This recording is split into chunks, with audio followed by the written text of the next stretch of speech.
Good morning. It's December and I've had the Fractal AM4 for almost a week, but I did gig it last night, and so we're going to take a quick look at it and then we're going to talk about it. So here's the road case that it travels in, and here's the arrangement. So I've got it going in the Bellapac, a lot for just the preamp, but that's like a special effect delay, and then into the retro vibe, which a lot of the times is just a special effect. I don't play with a wah-wah pedal, and so sometimes I'll turn that on for a wah, kind of simulation or end of songs. And then we've got a light speed and a carbon and an ODR1, which looks a little funny because it's a replica, it's a clone. And all that's first, and then it goes in to the AM4 where it turns stereo for delay and chorus and reverb and the amp block. So let me show you a little video of last night, and then we'll talk about what the experience was like.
So I was an early adopter of the Fractal UAFX 1 when it first came out.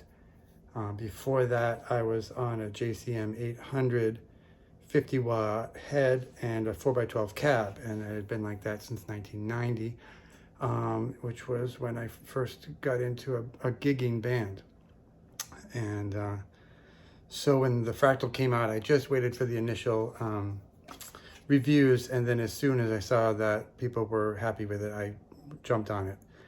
And so I am familiar with them. I did end up getting off of the UAFX 1 because it was too complicated, and I was spending too much time at the computer console with the editing software, and it was frustrating because I could sit there for 2 hours trying to EQ the mid-range out or tweak the gain staging, and finally I just said I'm spending too much time at the computer.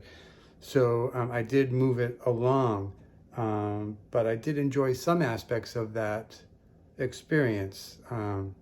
It was funny in the beginning. You'd show up to a club, and the sound man would have a station for the guitar player, and there would be a little mini mic stand with an SM57 in it, and he'd be like, go set up right there. And I said, well, I'm running this, UAFX, and nobody knew what it was. And so they would unplug the 57 and plug that XLR straight into the UAFX. And it was, the sound checks were pretty brutal in the early days because of course the squealing, and they're overgained, and then they're pissed off. And it takes them 3 or 4 tries to finally figure out that they have to pad the input and gain it way down. And then you got a pissed off sound man for the rest of the gig. So those were interesting days. But I am kind of old school.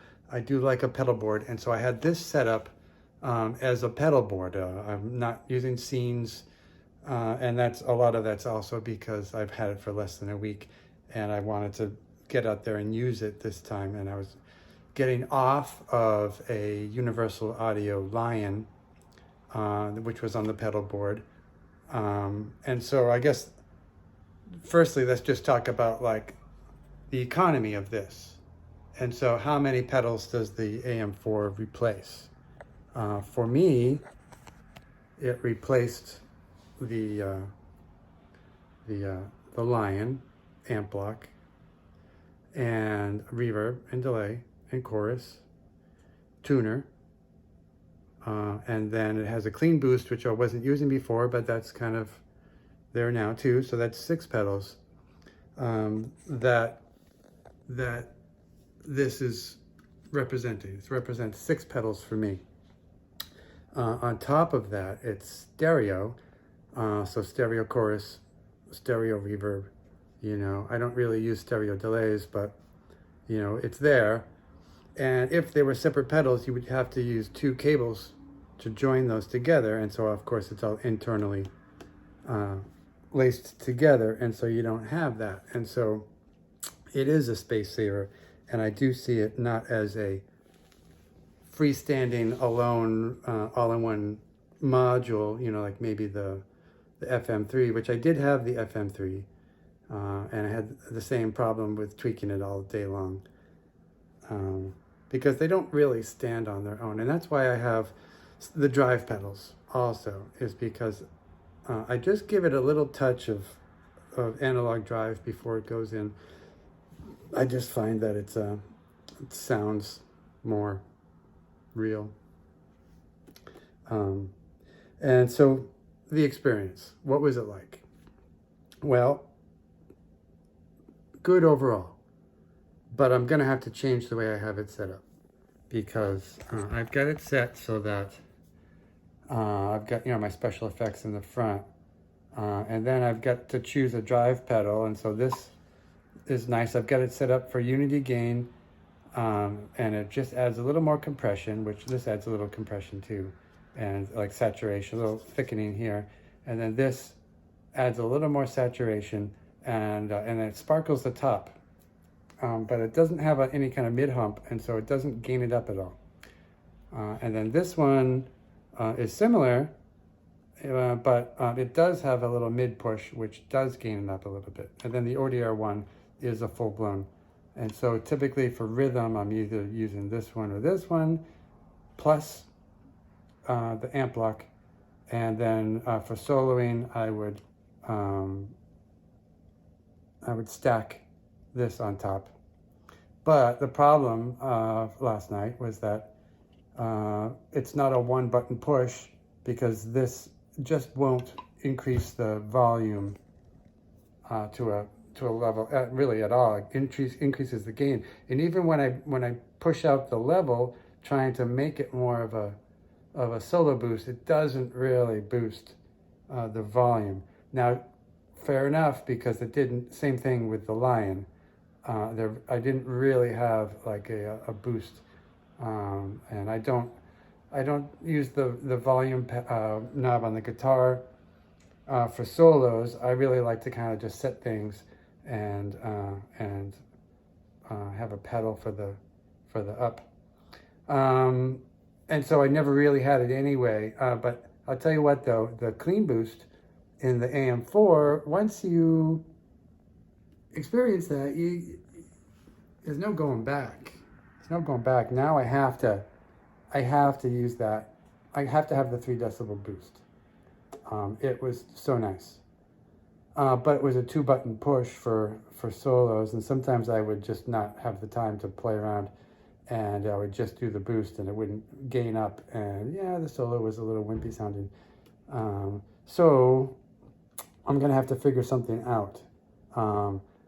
So problems. Here's the big problem for me, and it really might have to do with the setup, is that, see, I've got this is the boost right here.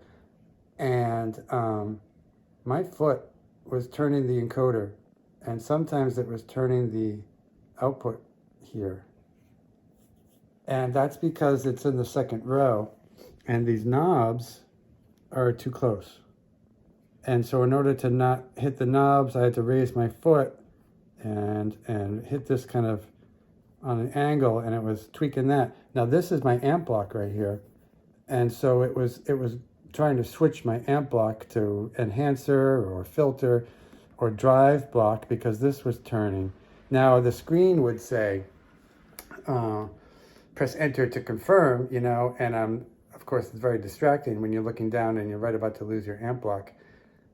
And you know, you got to press the enter button in order to make it happen. So it didn't happen, but it was a little unnerving to look down and see, like, you know, I'm teeter-tottering.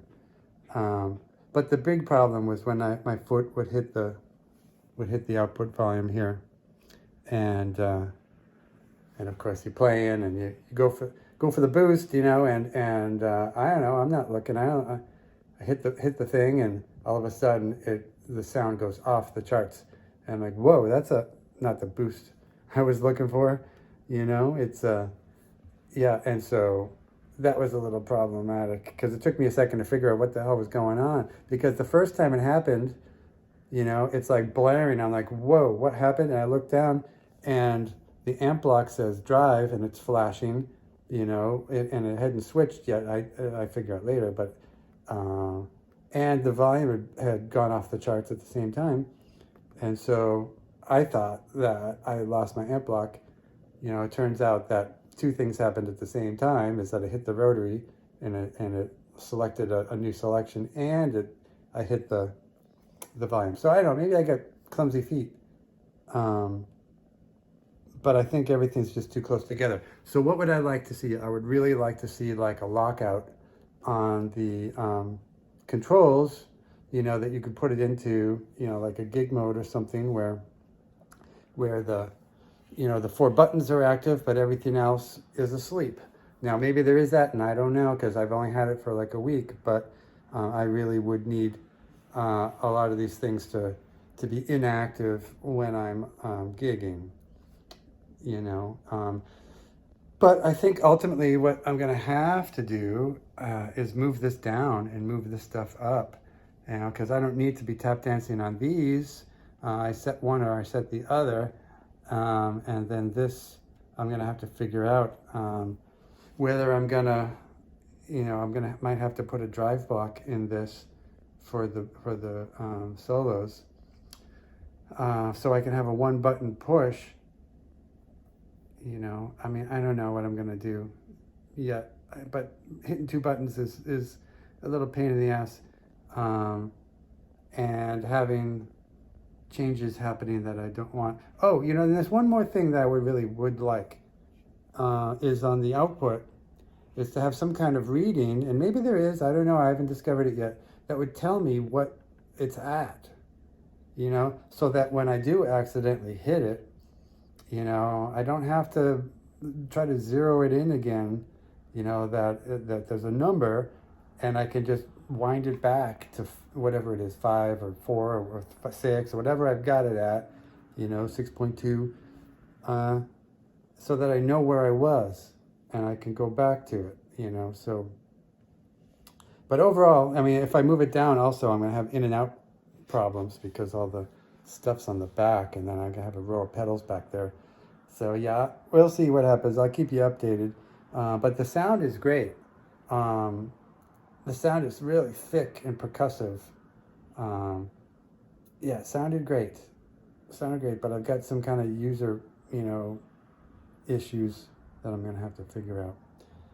So anyway, if you made it all through all that rambling, you know, I'm not really a very good talker. So you get what you get. And yeah, you know, if anyone has any ideas on how to kind of fix my problems, you know, of course I'm listening. Who wants problems? So, all right. Adios.